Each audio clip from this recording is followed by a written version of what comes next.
ایک جنگل میں ایک شیر رہتا تھا جو بہت مغرور تھا۔ وہ جنگل کے تمام جانوروں پر اپنی طاقت دکھانے کے لیے روز ایک جانور کو شکار کرتا تھا۔ جانور اس ظلم سے تنگ آ گئے اور فیصلہ کیا کہ شیر کو سبق سکھایا جائے۔ ایک دن جانوروں نے ایک چالاک خرگوش کو شیر کے پاس بھیجنے کا فیصلہ کیا۔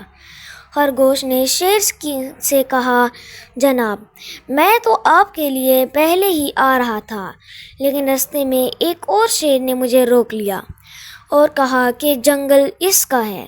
شیر کو یہ سن کے غصہ آیا اور اس نے کہا، کہاں ہے وہ شیر؟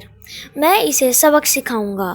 خرگوش شیر کو ایک گہرے کنویں کے پاس لے گیا اور کہا، وہ شیر یہاں رہتا ہے۔ شیر نے کنویں میں جھانکا تو اس پانی میں اپنی ایک تصویر نظر آئی۔